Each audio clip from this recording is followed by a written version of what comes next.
Good afternoon to everyone here in person in this room here in Geneva, and also to our online participants. I'm happy to see many colleagues participating online after this interesting, smooth GMO session during the Aarhus MOP 8 this morning. I'm happy now that we are meeting here at the occasion of a side event, which is entitled Promoting Transparency and Participatory Approaches to Biosafety-Related Decision-Making. My name is Helmut Gaukic, Head of Program Biodiversity and International Cooperation at the Environment Agency in Austria. And I currently have the pleasure, in line with the leading role of Austria on GMO matters in the Aarhus Convention, which have just been prolonged and approved by the MOP, to be also in the position to currently chair the roundtable discussions, which we have had and probably will also have in the future. So for me, in this context, it is a great honor to welcome you to this. I think it's a historic occasion. We celebrate a milestone that has been 2 decades in the making, and that is the entry into force of the amendment, the GMO amendment to the Aarhus Convention. The GMO amendment was adopted in Almaty in 2005, so 20 years ago, and this amendment is now fully operational, reinforcing the Convention's 3 pillars: access to information, public participation, and access to justice. And why is this so significant? Because it ensures that these rights apply to decisions on the deliberate release and placing on the market of genetically modified organisms. And in doing so, it strengthens environmental democracy and builds trust in how we govern modern biotechnology. And this achievement is not in isolation, dear colleagues. It complements the Cartagena Protocol on biosafety, which promotes the safe handling, transfer, and use of living modified organisms, LMOs, and requires public awareness, education, and participation, including access to information, under Article 23 of the Cartagena Protocol. So together, these 2 instruments form a powerful framework for transparency and inclusive decision-making, and they advance the Rio Principle 10 and support the convened global biodiversity framework, particularly targets on biosafety and also access to justice. So I want to commend the 33 parties that ratified the amendment and acknowledge the tireless efforts of civil society, experts, and also international organizations. Your dedication has made this possible where we stand today. But let us be clear, today is not only about celebration, it's also about momentum. We must accelerate implementation. I urge remaining parties to ratify the amendment and integrate its provisions into national frameworks.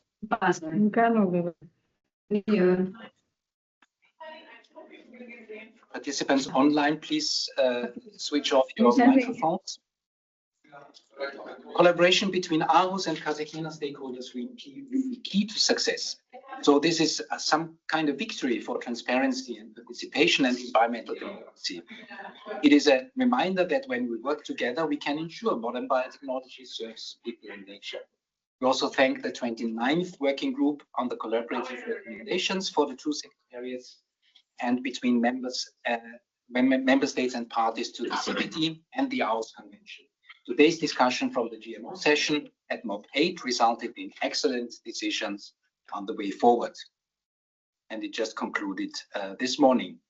Thank you all for your commitment, and let us continue this important journey with renewed determination. And now I would also like to provide some logistical information about this side event this afternoon, including on the use of our online meeting system. Dear colleagues, we will have 3 main speakers from a party and 2 non-state actors, and have a question and answer session after those 3 presentations. And those participating online can also provide questions in the chat system. If you are participating remotely and have technical issues, you can post the question in the chat system online, and we will try to accommodate the issue. The side event will be recorded and made available on the Aarhus Conventions and the Cartagena Protocol on Biosafety's website.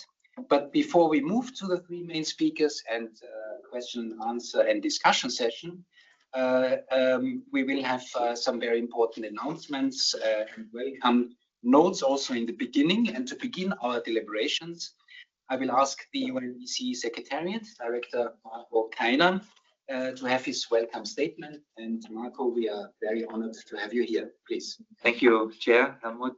Good afternoon, dear participants and colleagues. It's my big pleasure to be with you at this important side event, which is organized jointly by the Convention on Biodiversity with its Cartagena Protocol on Biosafety, the Austrian government, and UNECE. As you know, the GMO amendment to the Aarhus Convention obliges the parties to ensure transparency and public participation in decisions that are concerning the deliberate release and placing on the market of genetically modified organisms. By this, it strengthens the three pillars of the Aarhus Convention. And as the chair has already said, this year, finally, we saw the entry into force of this amendment, and Ukraine has deposited its instrument of ratification. So that triggered the entry into force, finally. And I think that's sending a clear message on the centrality of transparency, accountability, and good governance in environmental decision-making. Dear colleagues, if we wish to build societies that are built on trust, if we wish to ensure health and food safety, this is really impossible without transparency and decision-making. Decisions on GMOs affect ecosystems, food security, and human health, and also in the field of biosafety, the stakes today are particularly high.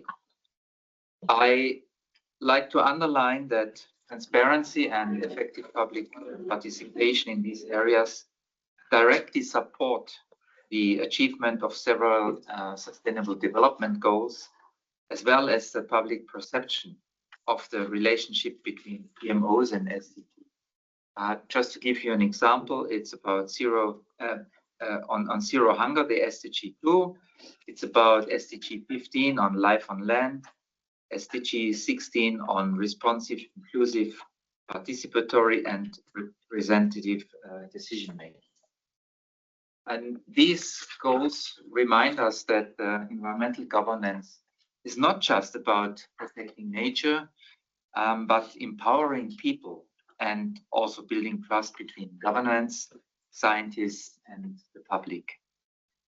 I also, like Helmut, would like to encourage all stakeholders to continue collaborating in this spirit of togetherness and to use the Aarhus principles and as a guiding instrument to achieving the SDGs. Needless to say that UNEC continues to work closely with the Secretariat of the CBD and the Cartagena Protocol on biosafety. Why? Because this allows us to exchange knowledge and good practices and to promote policy coherence and capacity development among the parties to our conventions, and not only the Aarhus Convention. I also wish to express our gratitude to the government of Austria for its solid and continuous support and leadership over the last years, and also for co-organizing today's event. Very much appreciated also for the food. I understand it's co-organized also by CBD in Austria. Well, this event this afternoon gives us the possibility, as you said, not only to celebrate the amendments entry into force, but also to discuss the way forward and possible future activities in this area. And with this, let me conclude by wishing you a good deliberations in this side event. Thank you. Thank you very much, Director Kainer. Thank you for highlighting the importance of collaboration, especially between the secretariats, but among all of us, in capacity building and development in the field of transparency and public participatory approaches regarding animals and GMOs. Thank you so much for that. I now invite Mrs. Vazanai Madiveni from the Secretariat of the Convention on Biological Diversity Secretariat to deliver her welcome statement. And we are also very honored to have you here, Vazi, please. Thank you very much, and good afternoon to everyone in the room, and good time of the day to colleagues joining us online. The CBD Secretariat is delighted to be part of this celebration event today and to share our views with you all. The theme of this event lies at the confluence of the work streams between the Aarhus Convention and the Convention on Biological Diversity. With the growing complexity of global trade and the increasing transboundary movements of living modified organisms, the Cartagena Protocol on Biosafety to the Convention on Biological Diversity and the Aarhus Convention's GMO amendment constitute essential instruments to ensure the safe handling of living modified organisms. Our parties have gained valuable experience in implementing of the Cartagena Protocol on public awareness, education, and participation, including access to information. The work that we have done under this convention and together with our counterparts at the Aarhus Convention not only supports the 33 parties to the Aarhus Convention and the GMO amendment, but also the 173 parties to the Cartagena Protocol. We've made use of the pocket guide that was developed under this collaboration and made it available to all of our parties. So again, the work that we do in this platform has significance to a number of our parties. With the entry into force of the amendment also comes at a time when biosafety discussions are gaining momentum on the global front. And this is again another opportunity for us to share the importance of transparency, of improved decision-making, and also sharing of countries' experiences. And we're happy that we are able to do that today. So I would also like to again congratulate Helmut on the extended mandate to continue to lead this work on this platform, and we continue to work together to ensure that transparency, participatory approaches to biosafety decision-making and biosafety at large and biodiversity at large is the eventual winner in all of these discussions. So again, I'd like to congratulate the 33 countries that are also parties to the Cartagena Protocol, and we look forward to receiving your 5th national report and seeing how this you will report on these actions and take this information forward to Yerevan next year when we discuss these matters. So again, we look forward to continuing to work with our colleagues at the Aarhus Convention and led by Helmut in this and continue this work as we go forward. So thank you very much. Thank you very much, Vazi, CBD Secretariat, Cartagena Protocol Secretariat, for your inspiring words. I think also you highlighted the importance of this side event and also the protocol with the growing complexity of the global trade and the increasing transboundary movement of animals. So we move after these welcoming messages, and I now invite the UNEC Secretariats, Marina Janusz, happy that you are here, to hold an introductory statement about the Aarhus Convention's GMO amendment. Marina, you have the floor, please. Good afternoon, distinguished colleagues. I'm really pleased to speak at this side event, marking the entry into force of the GMO amendment to the Aarhus Convention. And this is a really long awaited achievement that we all achieved, and an opportunity to take a fresh look at strengthening transparent and participatory biosafety governance. Just give me a second. I would.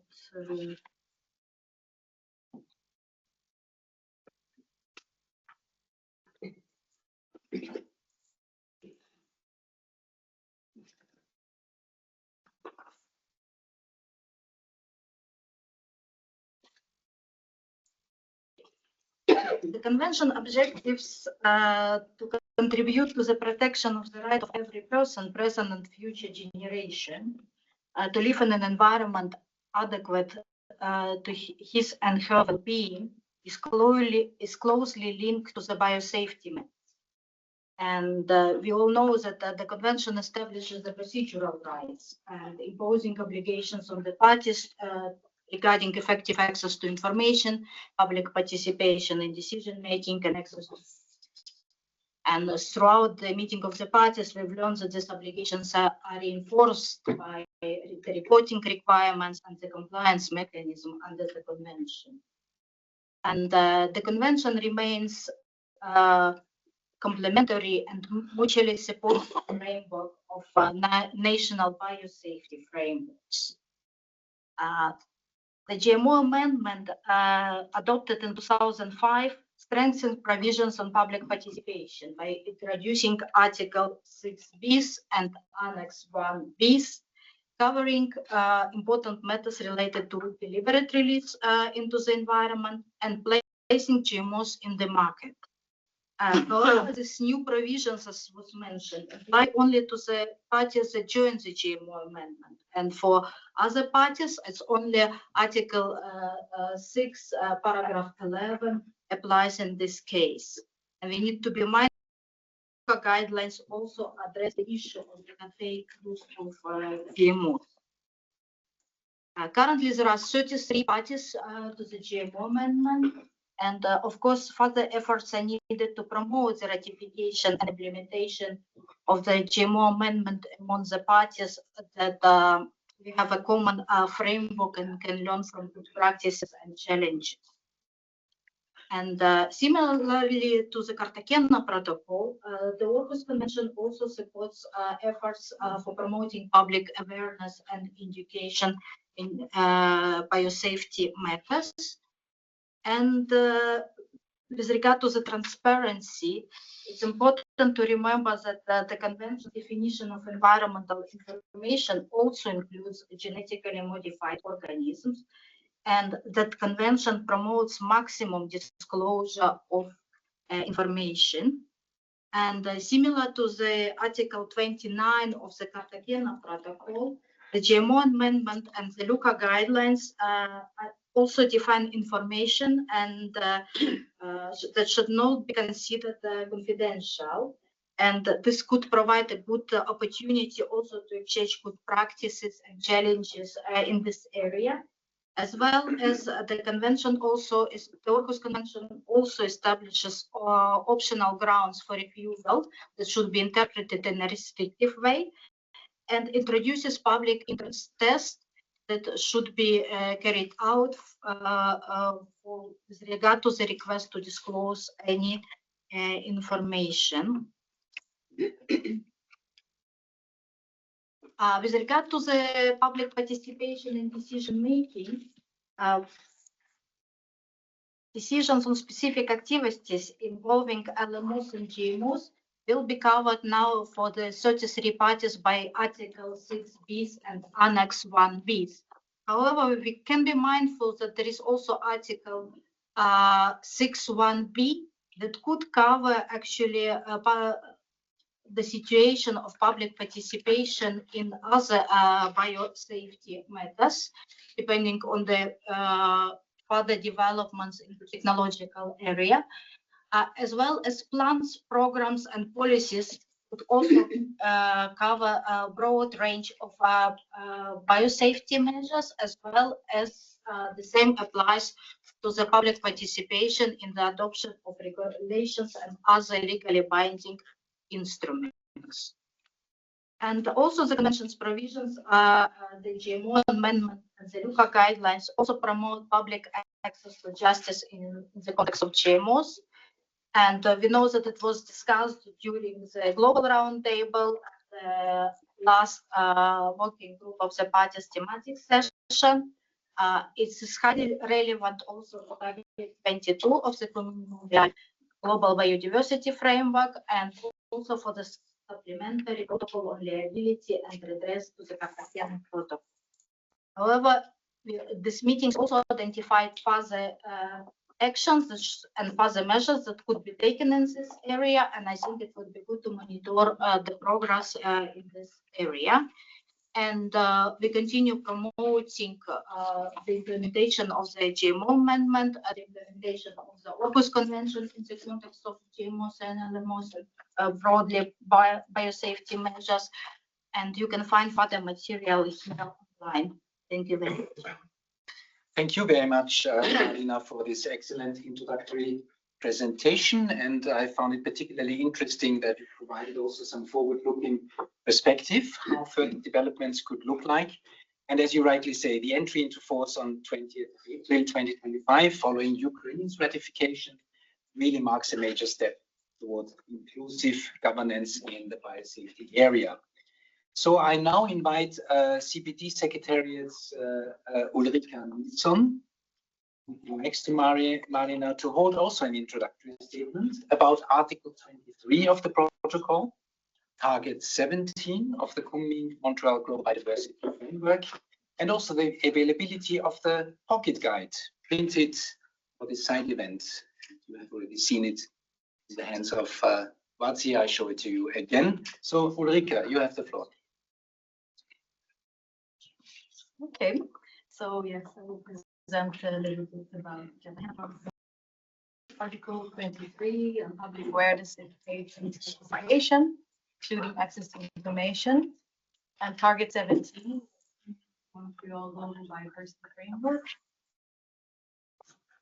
Here. Article 23 then, public awareness, education, certification, also including access to information. And I know Marina has also shown the requirements. I can quickly go over them. So our parties have to promote and facilitate public awareness, education, participation concerning the safe transfer, handling, and use of LMOs. So also taking into consideration risks to human health, and in doing so to be appropriate with other states and international bodies. They also have to endeavor to ensure that the public awareness and education encompass the access to information on LMOs identified in accordance with the protocol. Very important. And endeavor to inform the public about the means of public access to the Biosafety Clearinghouse. And I just wanted to say one word also about Article 20 that has to do with the BCH, the Biosafety Clearinghouse, because it's interrelated, of course. So the clearinghouse that we have is to facilitate exchange of scientific, technical, environmental, people information and experiences with the LMOs.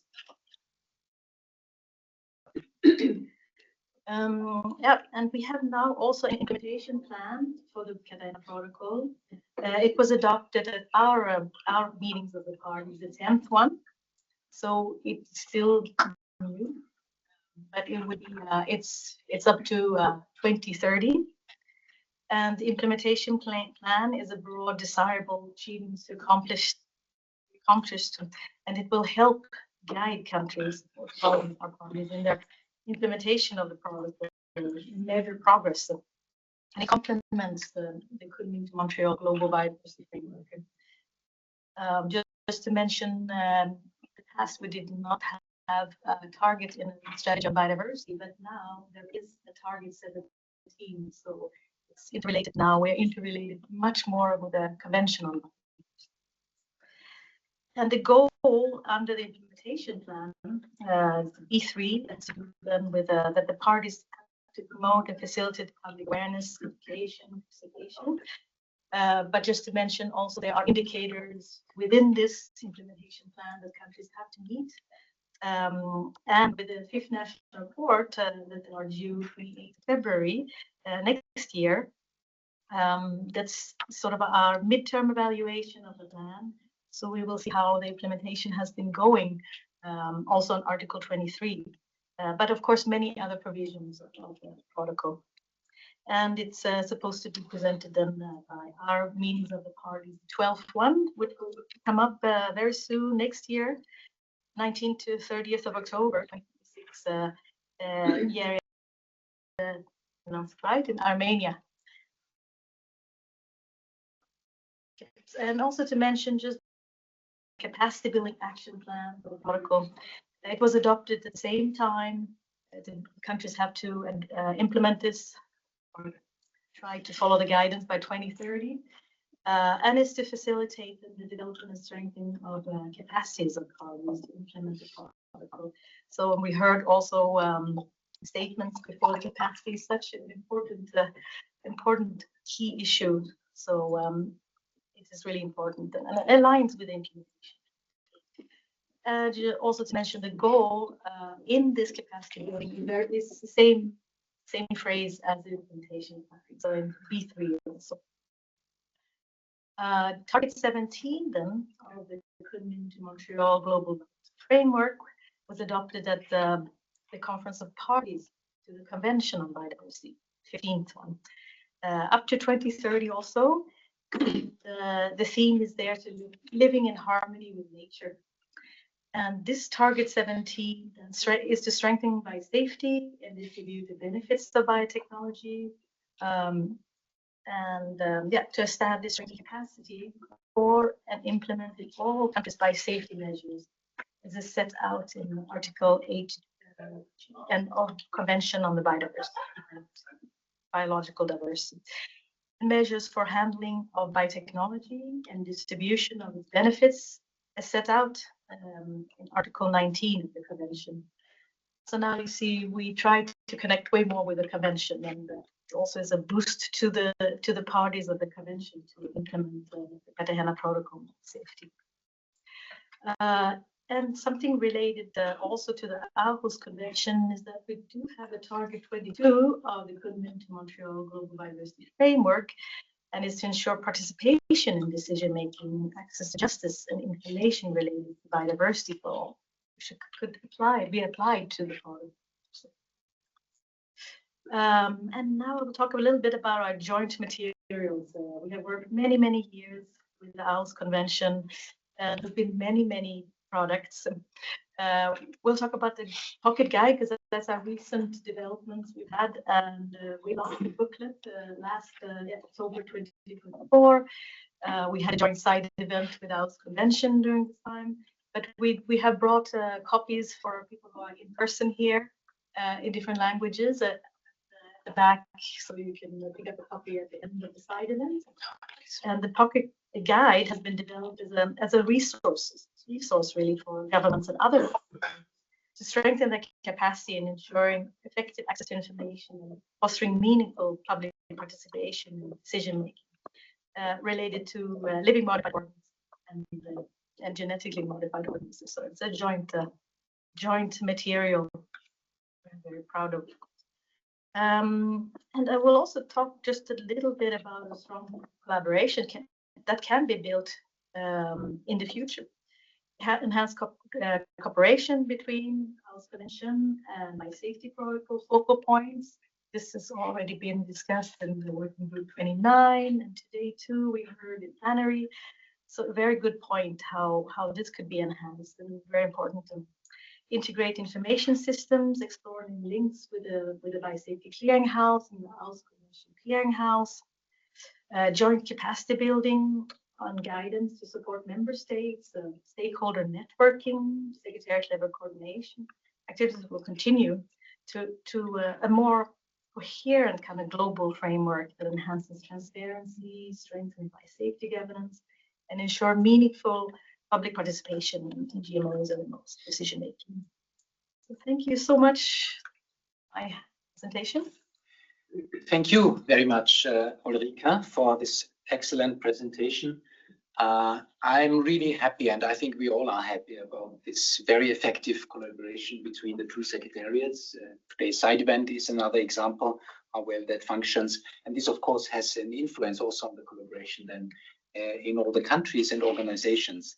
And you outlined very clearly that the implementation plan for the Cartagena Protocol really sets a milestone to guide the implementation of the protocol and its Article 23.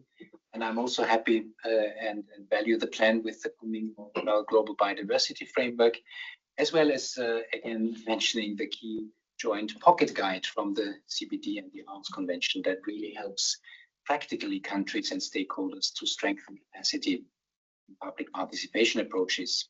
And as you rightly said, we will be disseminating this pocket guide here, and there are copies available. Please pick it up, and of course it's available online as well for those participating.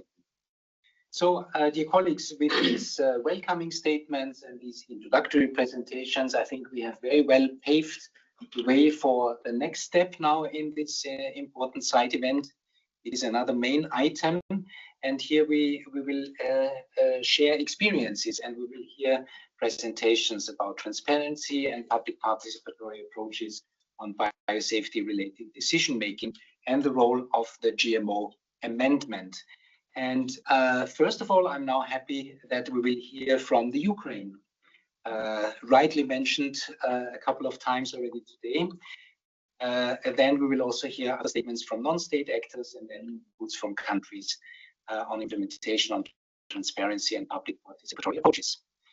And with this, we will also hear about the role of the GMO amendment and to celebrate its entry into force. I'll now hand over the floor to our colleague from the Ukraine. Please, we are looking forward to your presentation. Thank you very much. Thank you for invitation. First of all, I want to reflect to what already mentioned by chair, by the rest of the presentations. For sure, as you know, Ukraine was the 27th and final one country related to needed to reach the required quorum and to provide the GMO amendment in place in full force. So in this regard, it's not just a formal step. For us, it's a continuous work to achieve all the requirements related to the amendment. And for sure, I want to highlight and recommend this pocket guide already, because I just read shortly all of this information, and I want to say that especially for resource, it's very valuable for us. We actually use some of them, but some of them it needs to be explored because for our preparation and our working, we are using Aarhus Clearinghouse and environmental democracy.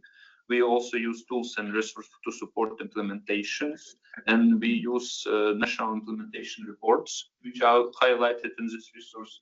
But all the rest is very interesting to explore, and it's very nice to have and to see how to generally protocol to conventions combine and provide a lot of instruments to achieve all these targets. It's a very good chance to use all this resource. But next slide, please. Right now, I wanna to show our progress of Ukraine, how we comes to the ratifying this GMO amendment in the Ukraine, and what we are doing right now and what we plan to do. In general, I want to highlight our legal framework. This framework actually still continues to be like drafting and prepare it, but in general, right now, this is as is situation. For some of them, the most valuable and the most needed for us, I will disclose you and highlight more deeply in the next slides. So please change it. So yeah, first the main law is the law Ukraine on state biosafety system in the creation, test and transplantation and use of GMO. Basically, this allow control such aspects like genetic engineering activities in a closed and open system, state registration of GMOs, introduction of GMO, and export, import, and transit of GMO. It's our main law. And next slide, please. And the objectives of this law are ensuring the right of citizens of the state of use of GMO, protection of citizens in case of harm of their health, forbidding to release GMO without environmental impact assessment, industrial production and introduction into circulation GMOs and GM products before their state registration is prohibited. I also want to highlight that we have also synchronization between different laws in Ukraine. We have additional law of Ukraine on information for consumer regarding food products, and we already put into the place some aspects related to GMO, that in the GMO content is more than 0.9%. It is mandatory to write contains GMO, and if there are no GMOs, you can write without GMO, but only after confirmation by analysis. Next slide, please. The second law which I want to highlight is on state regulation of genetic engineering activities and state control over placed and genetically modified organisms and products on the market. Basically, we already adopt this law, but the change come into effect on 16 September 2026. And basically, it helps us and it improve our system, our current system, and provide more clear and more digital way to basically control and basically to operate management all GMOs products and activities. So first of all, what change will provide such law? First of all, they basically provide the limitation of power of state authorities. They improve the risk assessment system of GMO regarding the possible impact on human health and the environmental. This again state control over the handling of GMO. They improve the requirements of labeling and basically introduce a European mechanism for state registration. And based on the last, it's very important for us. And next slide, please. This law also provides the possibility to develop and adopt, which we already done as some bylaw. So it's resolution of Cabinet Ministers of Ukraine.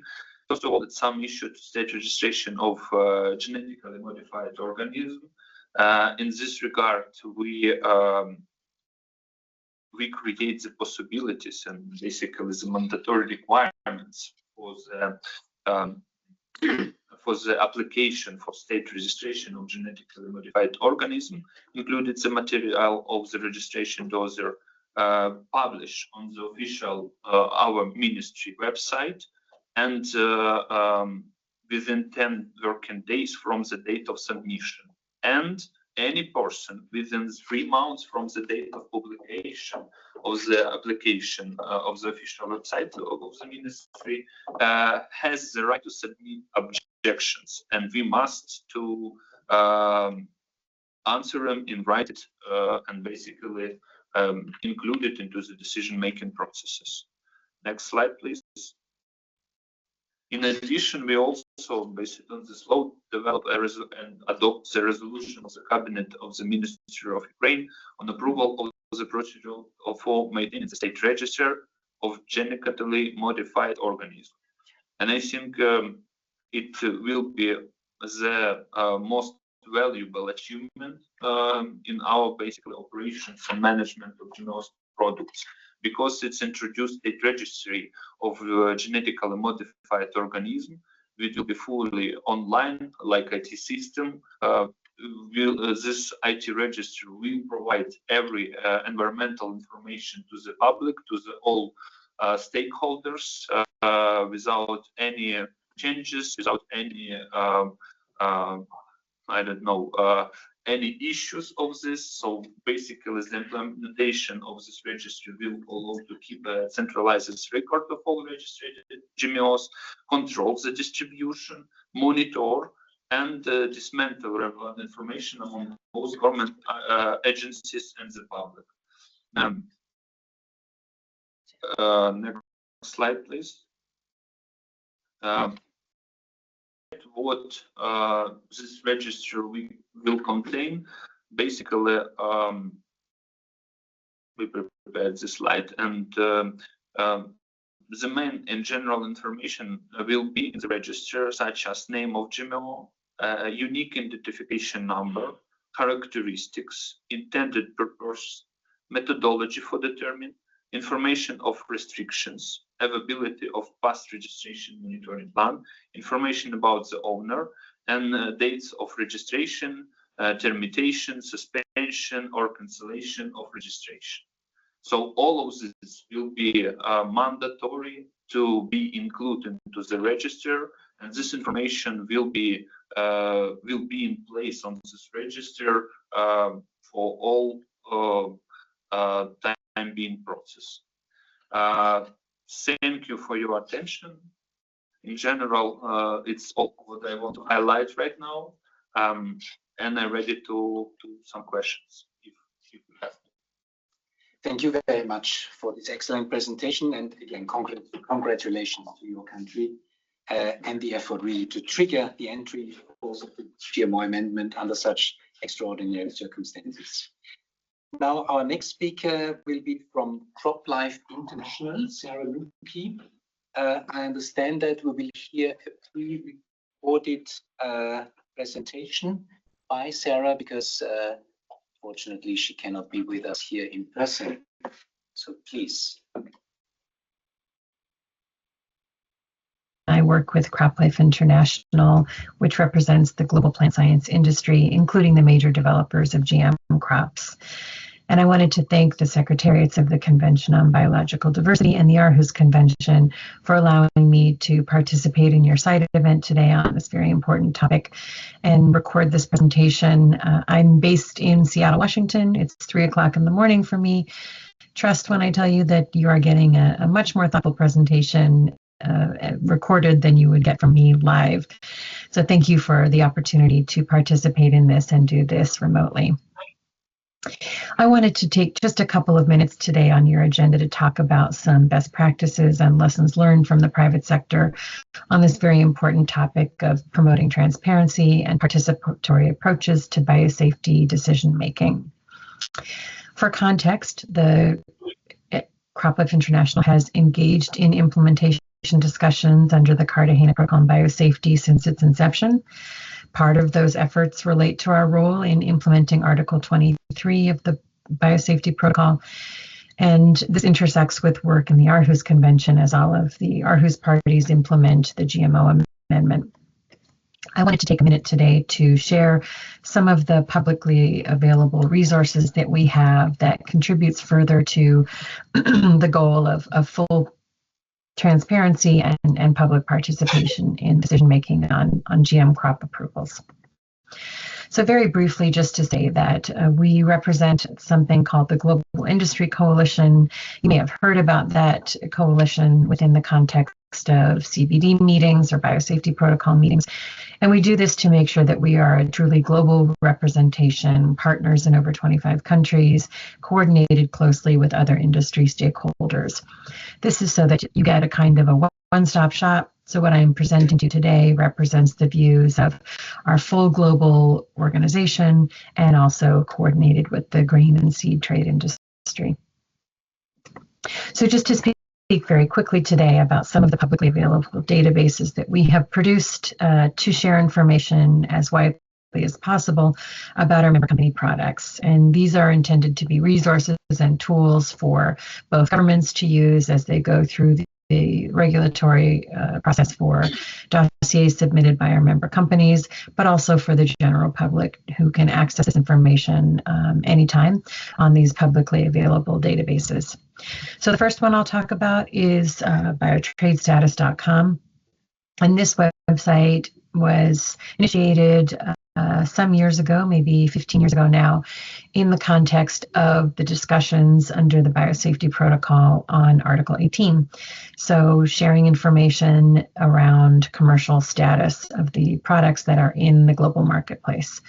So while we know that there are many places that you can go to get information on approvals that countries have made, parties to the Biosafety Protocol have made, including on the Biosafety Clearinghouse, we recognize that our member companies are the only ones with information about the commercial status of those products. So you can go to this website and find out whether a product that has been approved and is listed on the BCH is available for commercial use, is in limited use, has been decommercialized, is not yet available commercially. And this is something that we've heard from many parties and observers is a useful tool for them. And we intend to maintain this and make sure it is as updated as possible for as long as it's useful to parties as they go through the decision-making process on GM import approvals and GM cultivation approvals. Additionally, we have listened to parties in the context of the Article 18 discussions and realized that there needs to be information publicly available on detection methods. So for all of our crop life companies, you can go to detectionmethods.com and find information as well as a company contact point for all of our member company products. Again, interoperable with the Biosafety Clearinghouse. And the purpose of this is to be as public and transparent as possible around these detection methods that our member companies have developed and make available on this website. We also recognize that there's an interest in product pipeline information. And so we have started to share now information coming from our member company products around what type of crops, what type of traits, and what products are in early development versus advanced development. So you can get a sense of what is coming down the pipeline. Particularly, I think, interesting context of gene-edited products. And this is something that we have been thinking about a little further as the parties to the Convention on Biological Diversity examine further their work plan on synthetic biology and products of synthetic biology as well. While our association partners around the world are engaged in the work of the Global Industry Coalition and work very closely with CropLife International, I wanted to also just briefly share the information that they undertake domestically too. So we have CropLife partner organizations. I've included here a couple examples of where those associations also take their role as an information source for the general public and transparent information about products that are coming into their country or products that are being cultivated in those countries, and do their best to be a source of information that people in specific countries in those languages can access. One thing I just wanted to highlight on the slide here is the Biotech Latam website that you see. Our partner organization in Argentina, ArgenBio, a couple of years ago initiated a new website there that is for the entire Latin America region, available in Spanish, English, and Portuguese. And that's something that we have found to be very useful for the regulators within the Latin America region to understand what products are approved in different countries and get a sense of the timelines for those approvals. We continue to support these websites at the national level because we understand that a lot of the needs come from very language-specific requirements, and so you can find all these websites available in the language from those countries. Last thing I'll talk about in terms of information that we produce publicly and that has come from a kind of request from the negotiations under the Biosafety Protocol and the implementation discussions that followed was to be more transparent and clear about stewardship of our member companies' products. So for many years now, international member companies have followed a stewardship program internally at CropLife International, but we also initiated and put forward a program that is third-party audited, that is a stewardship program for both our member companies and also for smaller and emerging companies that provides management practices for the responsible management of agricultural technology. So any information that you want to know about stewardship programs from research and development through commercialization is available on this website, and it is a program that we have found to be very important to countries as they continue to work through approvals of products that are coming into those countries for import or for cultivation. I wanted to keep my time brief today, so maybe I'll just end with some final thoughts that we have that guide our processes internally at CropLife International and really inform our efforts to be as public as possible about information that we have at CropLife International on products that are in the marketplace and coming to the marketplace, and really support the effort to have the public participate in decision-making on approvals in country as they go through their regulatory approval process. So I'll leave you with this slide just to say that these are some principles that guide our engagement in terms of public participation in decision-making. And I welcome any comments or questions that you may have about this information, anything I've shared today, or anything else you'd like to know from the private sector. I'll say also that I shared a limited, because I didn't want it to be a too long presentation to be done virtually, but I have a broader, longer presentation slide deck that we can make available as well if you'd like some more detailed information. Thank you so much for your time today. Really appreciate being on the agenda, and good luck to you with the rest of your meeting. So we thank Sarah Luki for this pre-recorded presentation from the private sector on practical examples promoting access to information and public participation in biosafety decision-making.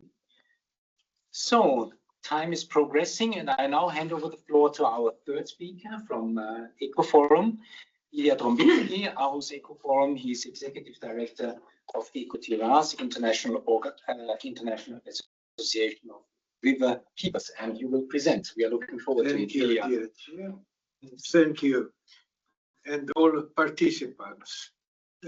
I like to say that, first of all, instead of introduction, I want to remind or to inform those who were not in Almaty and in the process before how this amendment happened. In accordance with the first meeting of parties in Lucca decision, the parties had to develop specific rules of public participation to restitute the 11th point of the Article 6 on public participation dealing with GMOs. And negotiations and drafting was very hard.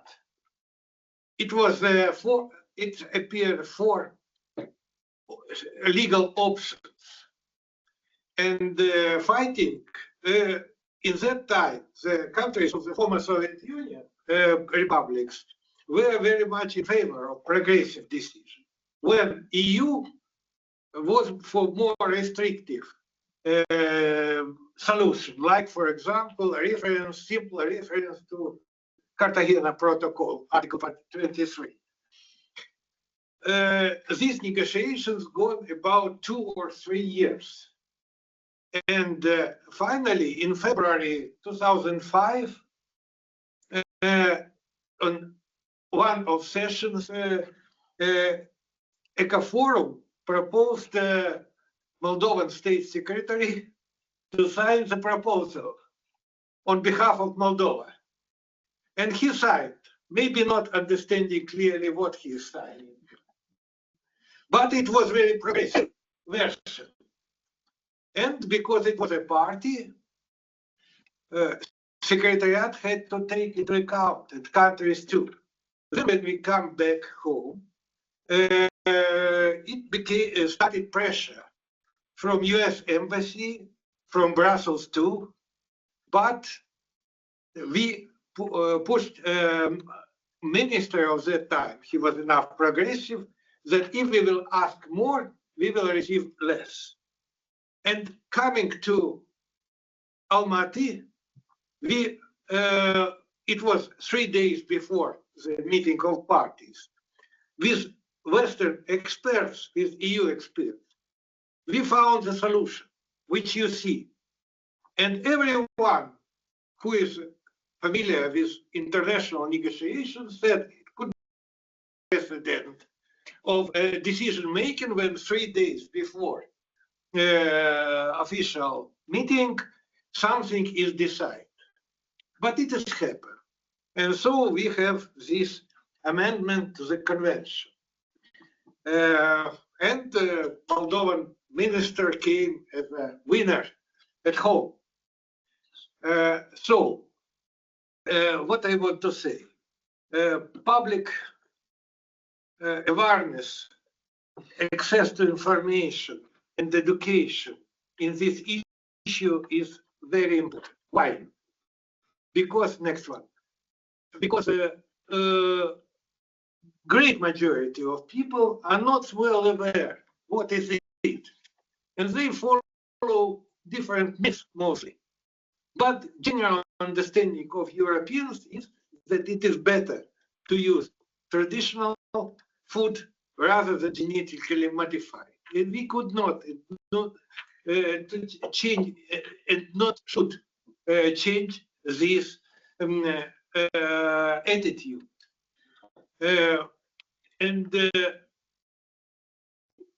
Who are the most interesting persons in each country? Of course, it's consumers, then it is farmers, and it is local communities. Because we traditionally say about risks for biodiversity and risks for human health. But exists also social economic risks. Because if country produces something, it wants to export. If farmers produce organic or conventional products, they are interesting to sell it more expensive. And for example, for Moldova or Ukraine as a association country, is interesting to export to the products to the EU, and it should be not modified. In reality, we have totally in legislation, we have one picture, both in Moldova and in Ukraine, but in reality, on fields, absolutely other. We are really, fields are highly polluted. Why? Because we started to implement biosafety strategy in the beginning of 2000s. Then officially we implemented, but no more attention enough to this issue, no enough capacities to supervise the real situation, and we lost control. States lost control what is happening. Business is happy of that, but population should not be happy. Farmers should not be happy. And in the result, we should change situation in our countries. Next, please.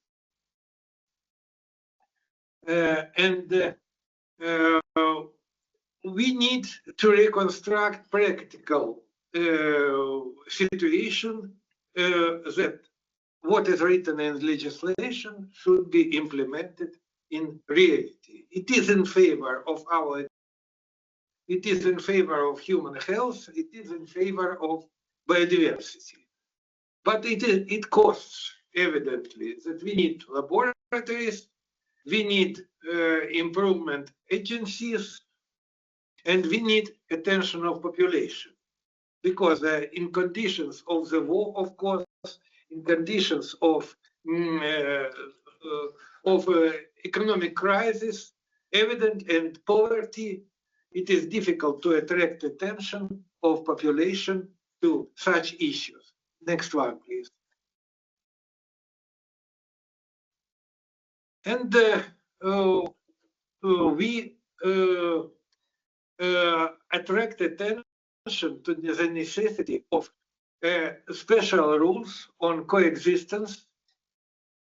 If we could not, when GMOs will be permitted, usually in our countries of the Eastern Europe are permitted varieties which are GMO and other varieties which are permitted in the EU.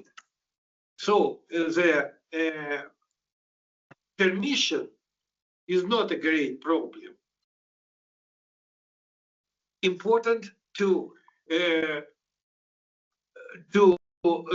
control the situation which is now, and we need to develop special rules, realistic rules on public participation, which include not only NGOs but local communities and farmers associations, etc., in the way that they will implement these very difficult rules on coexistence and on traceability. It is really difficult to do in our countries, but it is totally needed. Finally, it is in favor of the country's economy. Next one, please. And I like to attract attention to the new genomic techniques as a new challenge. And frankly speaking, we do not know what to do with products of synthetic biology, how to arrange public participation in these issues, and how to avoid deregulation of such points. And in this, representatives of the EU, how I help in support of these issues. Next one, please. And legal issues.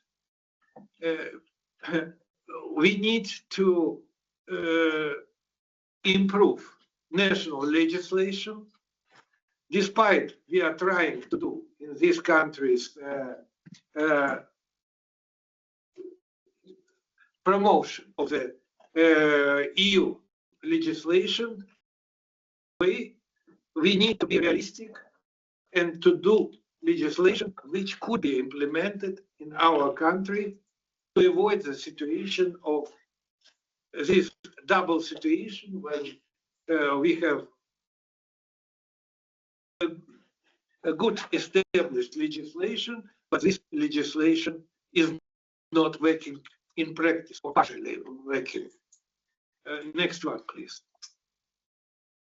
And the best way for non-European countries is to not only those associated, but other countries we see to implement, to harmonize their legislation with the European ones, because in our view, it is enough equated, enough developed, and helps to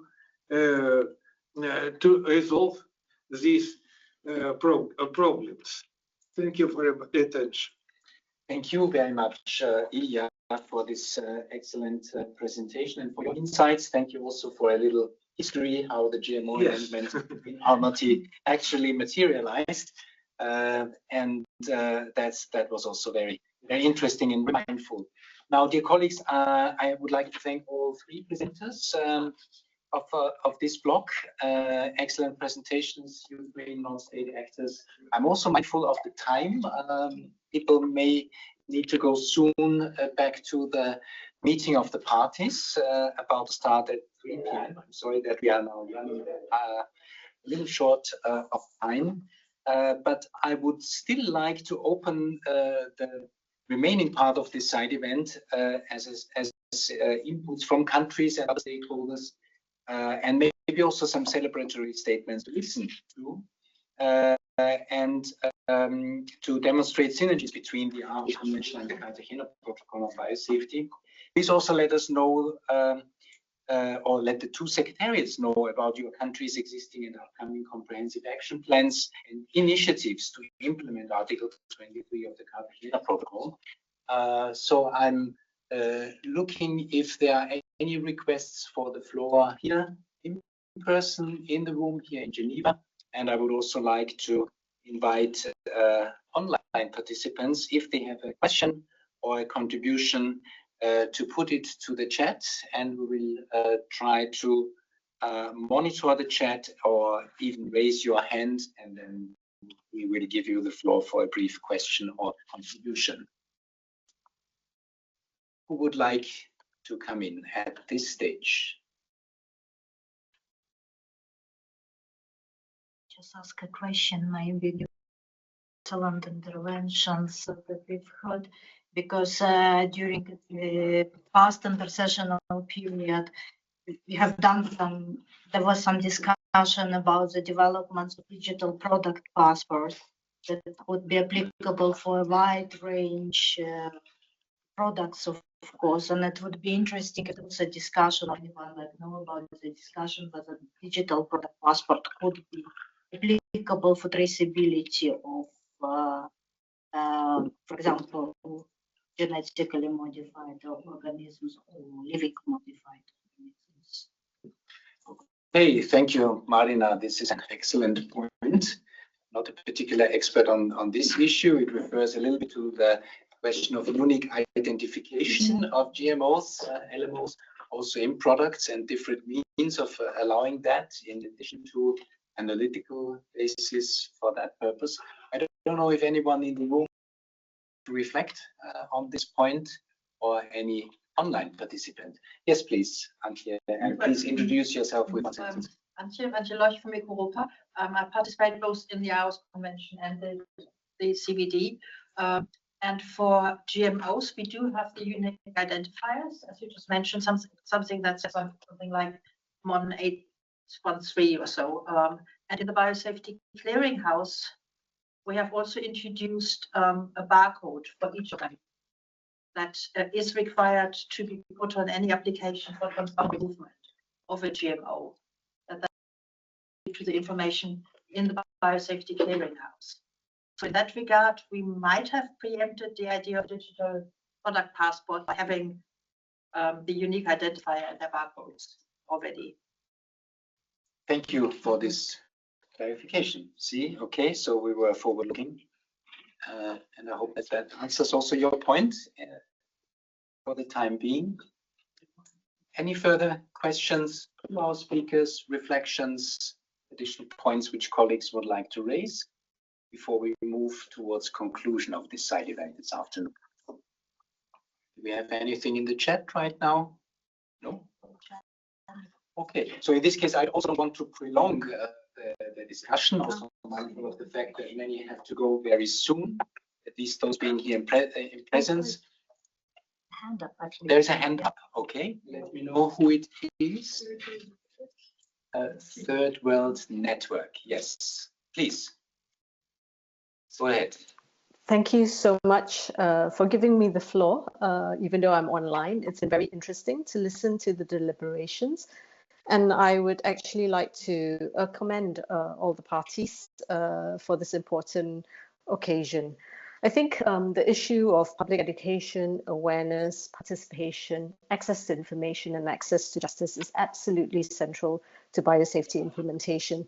So I guess my question is that given the increasing challenges and complexity with new genetically modified organisms, gene-edited organisms, and synthetic biology, the impetus of public participation, access, awareness, and access to justice becomes even more important. And I hope that, and I wondered if the speakers had reflection on how we can ensure that the GMO amendment and the efforts under the Cartagena Protocol and the Aarhus Convention also apply and link to these new developments in genetic engineering and modern biotechnology. Thank you very much. Thank you very much, Ching, for participating online and for this very relevant question and reflection.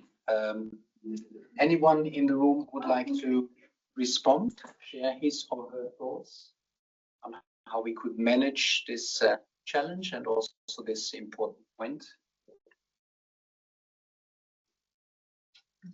From Perhaps, yeah. Marzi, please. No, I think thank you for that comment. And because under the convention of technology patterns, the same point has been made, and you'll see that there's an attempt to bring information forward to the BCH in that regard. So we are still leaving it in the hands of us at the moment, and different parties are using different approaches. But I think as we go towards COPMOP, with the processes underway, we should be providing parties with clearer guidance as we go forward.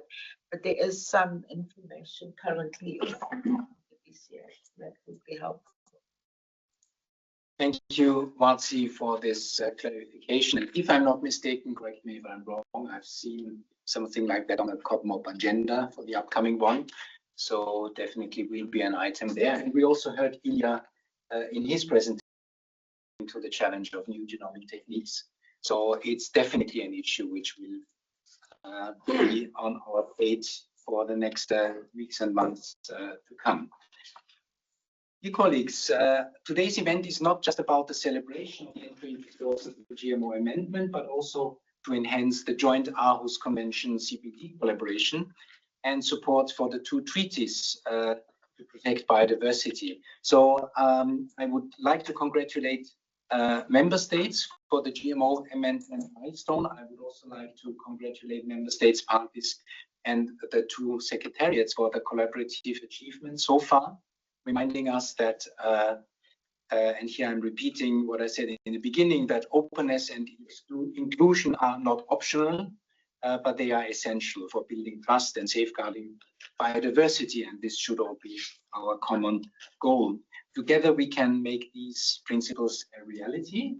We have delivered on that, but the challenge still remains to move forward. We should now all make a call to action, I think, for universal ratification and implementation of the GMO amendment. Similar move has been made in the MOP itself. And I think this is also now the right moment to end this side event. But I would not like to end it without, first of all, thanking you for your interest and your participation, those being present here in the room in Geneva and also the online participants. And I would also like to thank all our speakers today, and especially thank you to the two secretariats for this excellent collaboration in organizing and also implementing this side event here today. It's always a pleasure to work with the UNEC Aarhus Convention Secretariat and the Secretariat to the CBD. We are glad that you're also here today and honoring this side event. We will end this session by playing a brief promotional video for the pocket guide that has been mentioned a couple of times. And this is now available in 6 UN official languages. For those who are interested in a printed pocket guide booklet, you could come to the podium or pick it up at the end of the room before you leave this room. And we also suggest, of course, that you continue to let us know about your action plans and other initiatives. For me, it was a pleasure to moderate this side event. And let's now play this video. I think it's 3 minutes, so it's short. And then we all move back to the MOP, and I wish you a nice remaining day. Thank you very much.